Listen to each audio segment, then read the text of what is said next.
Hey, this is Wileen Benson, and you are on the Daily Gratitude Call, where we start every day in gratitude. Gratitude is the highest energy state that we can be in. It creates a frequency of positive vibration that attracts positive experiences into our lives.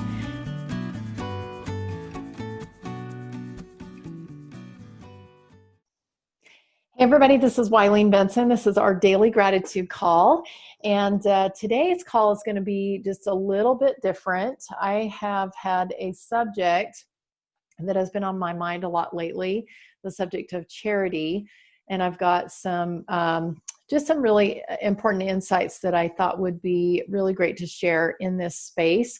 Those of you who are always very dedicated listeners to the podcast, the Daily Gratitude Call, I really feel like you will appreciate this information and can really take it in and ponder it, bring it into your own heart, kind of plant that seed and see if this is something that feels right to you. So I'm just here all by myself today. We don't have our group together. We met this morning and had a wonderful call. And then, but I decided that this was more important for me to post today. So here goes. The subject that we're going to be focusing on today is charity. And I feel like all of my growing up years and even into my adult years, I've talked, my parents taught me about charity. I paid tithing from the time I was 8 years old. 10% of everything that I earned went to our church. And I, have given money and goods and, things to charitable organizations. I've donated like old clothing to a secondhand store here and just like lots of different experiences of what you think of when you think of the word charity. But I want to just give you a slightly different connotation, a different facet of charity today. And actually, as I've been doing a study on charity, there are many, many facets of charity. I'm just going to be touching on one today. And this actually came about through our Lord's Way to Wealth Mastermind group. And if you're interested in finding out more about that, go to my website, WileenBenson.com, and just click on I think contact Wileen. I think is one of it's over to the far right at the top, one of the tabs, and you can send me an email and just say I'm interested in finding out more about the Lord's Way to Wealth, and I can send you some information about that. We do have a public group, the Lord's Way to Wealth, that you can join on Facebook, where I post some really great things similar to what I'm going to be sharing with you today. The concept or the facet of charity that I want to talk to you about today is that charity equals neighborliness, just being a good neighbor. And, we all know the story of, if you're familiar with the Bible at all, you're familiar with the story of the Good Samaritan in the Bible. I don't need to tell you that story. You can go look that up. Just Google Good Samaritan and it will come up for you. And that is a really good example of charity being neighborliness. And I want to just dive into this concept and start out by sharing a scripture with you, Matthew 22:37 through 40. And it says, Jesus said unto him, Thou shalt love the Lord thy God with all thy heart and with all thy soul and with all thy mind. This is the first and great commandment. And the second is like unto it. Thou shalt love thy neighbor as thyself. On these two commandments hang all the law and the prophets. We've heard about loving your neighbor as yourself and things like that. But that last scripture, number 40, says, on these two commandments hang all the law and the prophets. So if we love the Lord with all our heart, soul, and mind, and we also love our neighbor as ourselves, then basically we've got it made.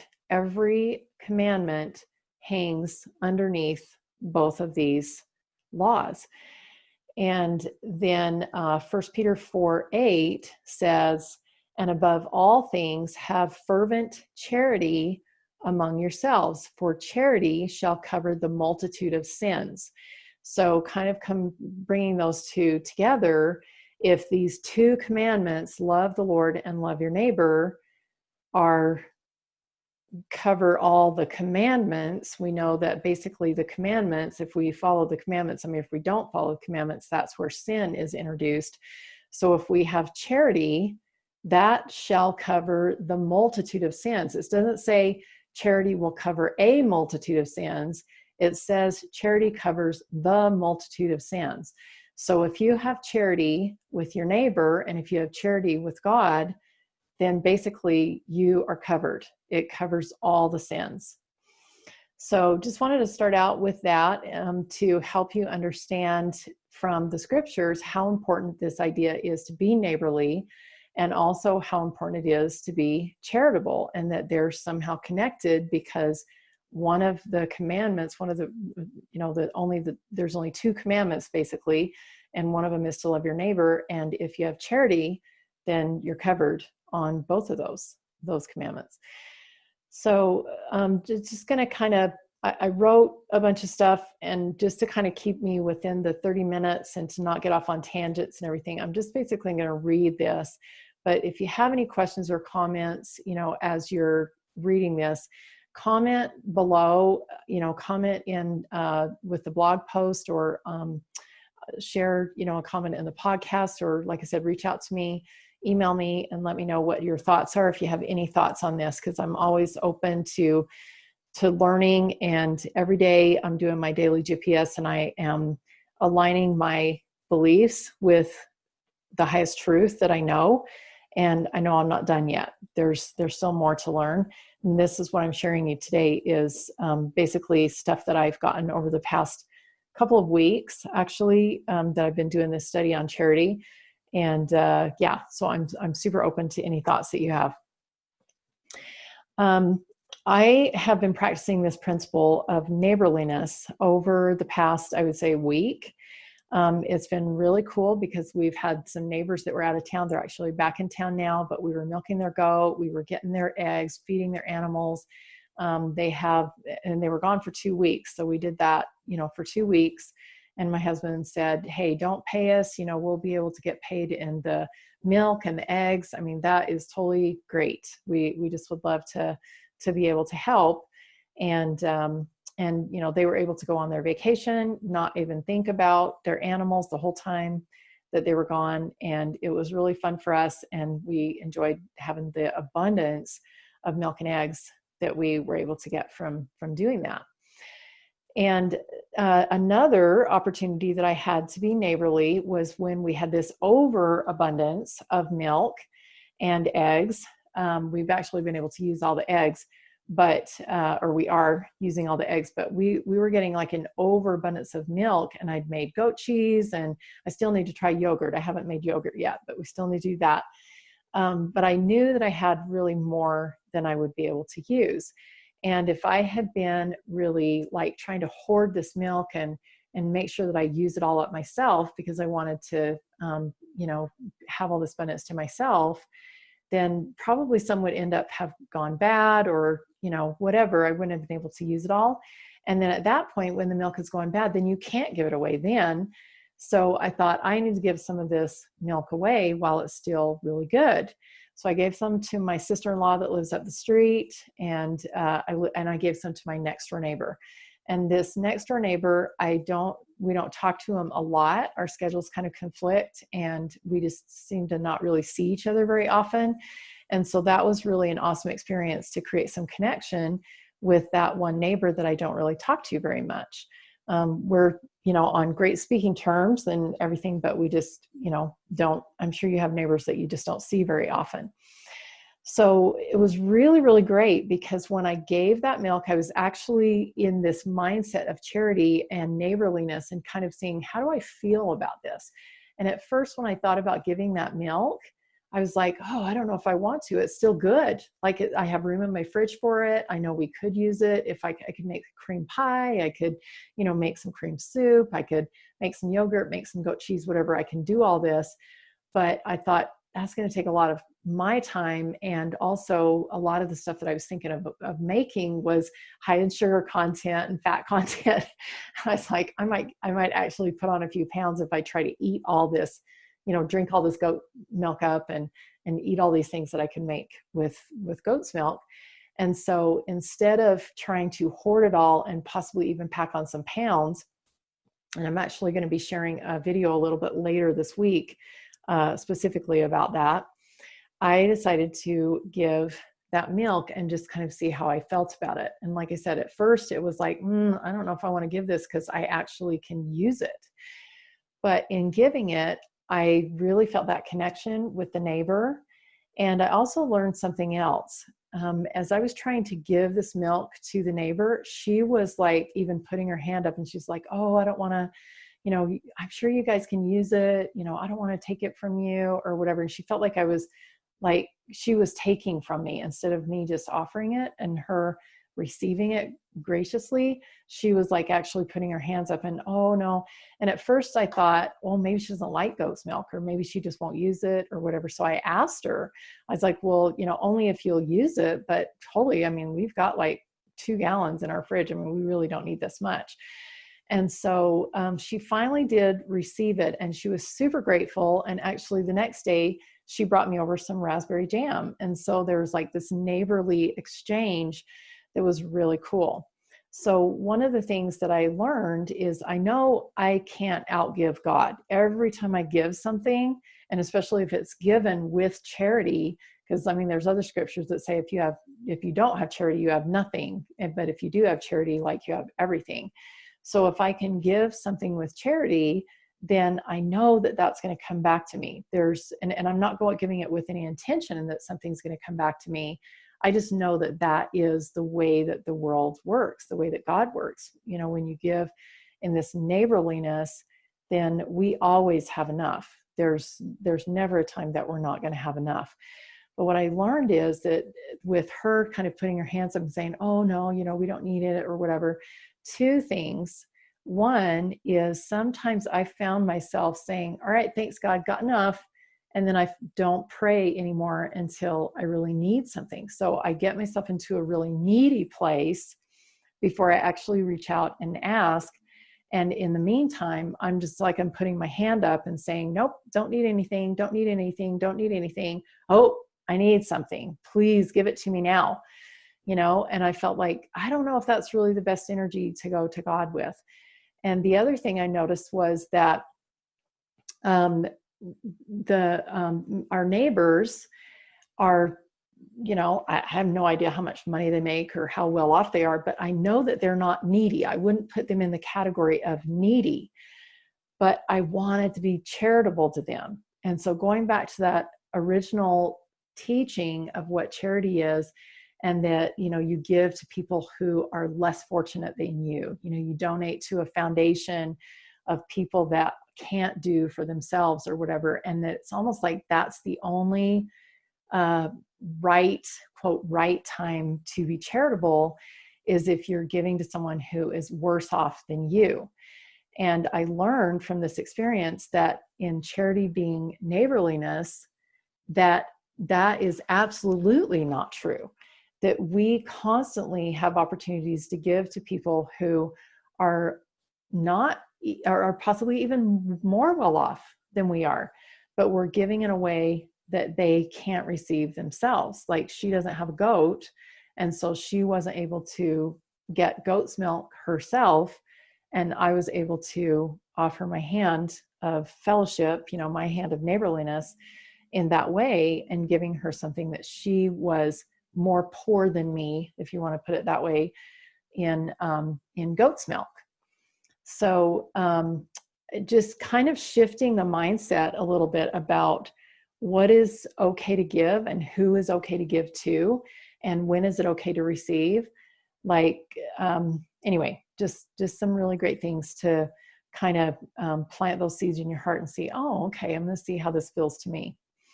Charity is not about giving to the needy.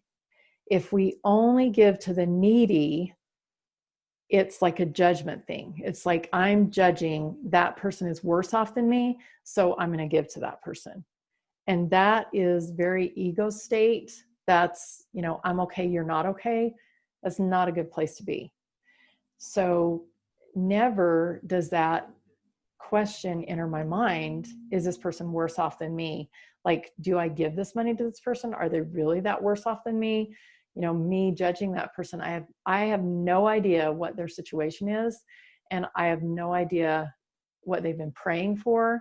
I have no idea what their relationship with God is, whether they're able to actually go to God directly and maybe receive something specifically, that they've asked for or whatever. I'm just being neighborly. There's no judgment whatsoever. I have no idea what their situation is, and I'm just being neighborly. The other part to that is that we receive as we give. So if we are giving out this energy of, I only will give, I'm going to like hoard my stuff and I'm going to hold on to my abundance unless I run across somebody who's needy, and then I might, part with some of my stuff to give to that person because it makes me feel better. Or, I feel like I'm doing good because that person was worse off. I'm like bringing them up to my level. And again, that judgment of they're worse off than I am. But what this also does is it puts out energy that it's only okay to receive excess when you're needy. And so what does that do for you? If you are really asking God for something, we have to wait until we're in a needy position to be able to ask for anything. And I mean, I've lived a mediocre life. Like most of my life, I have lived kind of in that state where it was like I didn't feel like it was okay to ask unless I was really, really needy, unless it was like, okay, I can't do it myself. I need to ask for some help. And, if you talk to people who are wealthy and have plenty, they will delegate stuff to people all the time. It's not because they're needy. It's like they value themselves. They have charity for themselves and say, my time is worth more doing this other thing. I'm going to ask this person to do this for me. And they're constantly asking for charity for themselves. And that's a whole nother facet of charity. You can read in my book, The 7 Gateways, Your Map to Integrity in Life and Business. There's a gateway of charity that talks about how, you invite people to show up in their genius and you show up in your genius. That's you having charity for yourself and having charity for them as well. So that's a whole nother facet that we won't go into. But back to that idea, do you want to be attracting situations where you are in need, dire need, desperate need, so that you can ask for help? And I would say for most people, they don't want to do that. They don't want to be in that kind of an energy. So another reason to give just because you're being neighborly, not because you perceive or judge someone to be less off than you are being needy before you will part with your substance, with your material goods. Okay. More stuff to really ponder on. I had an example here that I wanted to share with you of when I gave to someone. It was a guy holding a sign. I don't remember what the sign said, but something about, actually, I think his sign, I remember now, I was in Salt Lake City and I was driving down the highway and it was, I was stopped at a red light and he was in the median walking back and forth and he had a sign and he was looking for money to go buy a pizza. That was what his sign was. Need money for pizza. And I did not have any excess cash to give him, but I had a banana sitting next to me on the seat. And I thought, I've got this extra banana. I don't need the banana. And so he's not asking for a banana, but I'm going to offer him a banana. Pizza is food. Banana is food. And so I thought this possibly could fit his need. Obviously, he wanted a pizza and he wanted money, but I stuck the banana out the window and I said, can you use this? And he took it. And I'm like, all right, cool. And I did not give him the banana because he was asking for the banana or because he needed the banana. I gave him the banana because it was excess for me. So that to me is a good reason to me to offer to offer something in a neighborly exchange. And he gave me a smile, gave me a thank you. And so I received that. And so there was a beneficial exchange. It was a win-win. And I gave him my excess banana, and he gave me a smile and a thank you. And so that's a good reason to be charitable, is when, or to be neighborly, excuse me, is to give when you have excess. And all I did was I offered it. And if he had said no, I would have kept my banana and it would have been no big deal. The other time that I wanted to share with you is I gave $10 to a shopping cart lady once. Some people call them bag ladies, but this lady actually had a shopping cart, so I'm calling her a shopping cart lady. And she had this kind of rag dress hanging around her, which was secured by a safety pin. And I gave her $10. And I did not give her the $10 because I perceived that she needed it. I gave the $10 because I was impressed in that moment to give her $10. And so the reason why I gave her the $10 was because I received the personal witness or personal inspiration to offer her that $10. And after I gave her that $10, I left. My part was done. I had no idea what she used that $10 for, and that's not my business. My business was to follow my inspired thought to offer her $10. So those are just two reasons that you might want to step into being neighborly. And another reason might be just, test this out to see how this works. See if it's something that you see what you can learn from it. Just like I did with my neighbor giving her the goat's milk. Anytime you are neighborly, and if it is going to fall under this category of charity, there cannot be any feeling of compulsion or obligation. I know in church, we talk about being charitable, we talk about giving to the poor, whatever, needy, all of that. But in the end, if you have not charity, you have nothing. Remember that? And so if I'm giving out of compulsion, I have compulsion. I don't have charity. If I'm giving out of obligation, I have obligation. I don't have charity. So it's like I didn't even give it. So I might as well just hang on to my stuff if I'm not doing it for a reason that is just being neighborly.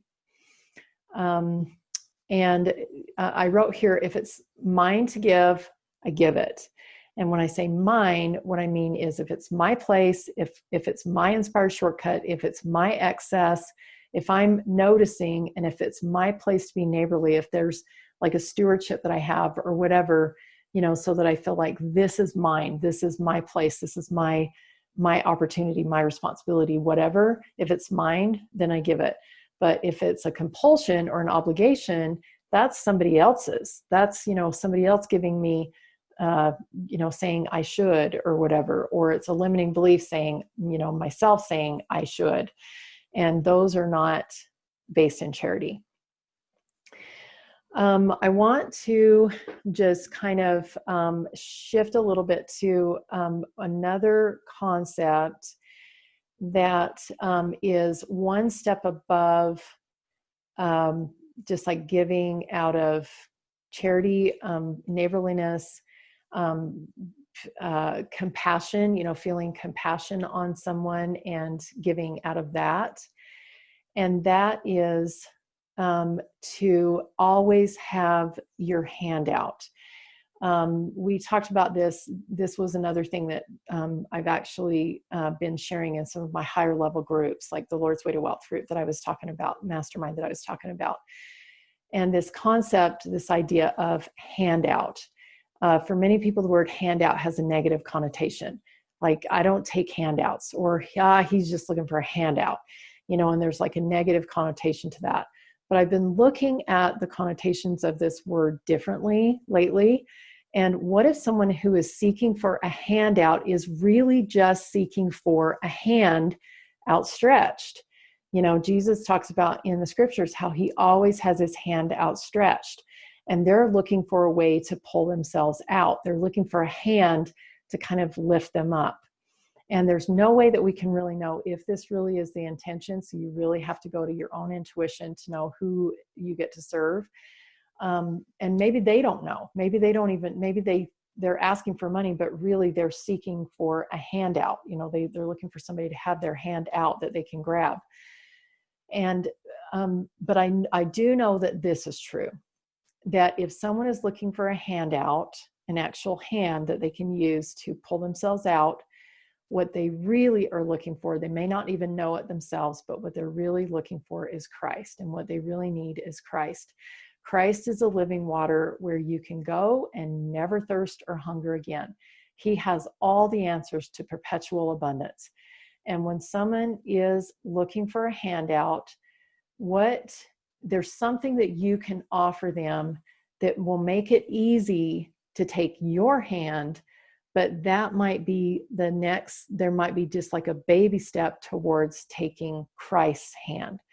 And if you can kind of put yourself into that place of like the median between this person who's looking for a handout and Christ, because we know that's really what they need.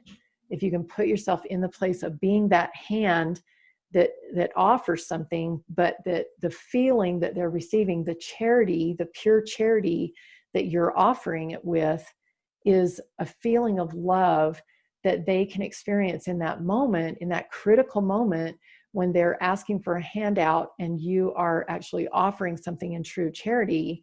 That can be the moment in their lives where they feel the love of Christ, possibly even for the first time through you. And then when they are in a dark enough place where even what you're offering them isn't enough, perhaps they will remember that feeling of charity and they will reach up. And that is ultimately what we hope for, is for everyone to be able to, who's looking for a handout, to actually take the hand of Christ and turn to him in his light. So you being neighborly is extending your hand out. When someone is seeking a handout, just check in. Are you being moved by compassion? Is this person within your stewardship? We tell ourselves that everyone is our neighbor, but in reality, there were many people who were in need of Jesus's healing power when he was on the earth, who never asked for it, who were not open to receiving it. And, if you read about his stories of healing, he always asks, do you have the faith to be healed? Who do you believe that I am? And this was really his way of assessing, is this person in my stewardship that I can offer my hand out and he will actually receive it? So, knowing that we're all beggars, our receiving is contingent upon us asking. We're all looking for a handout. We all need a handout stretch to save us, especially in certain times of our lives where we're just feeling like we can't do it all alone, when we're in that needy position.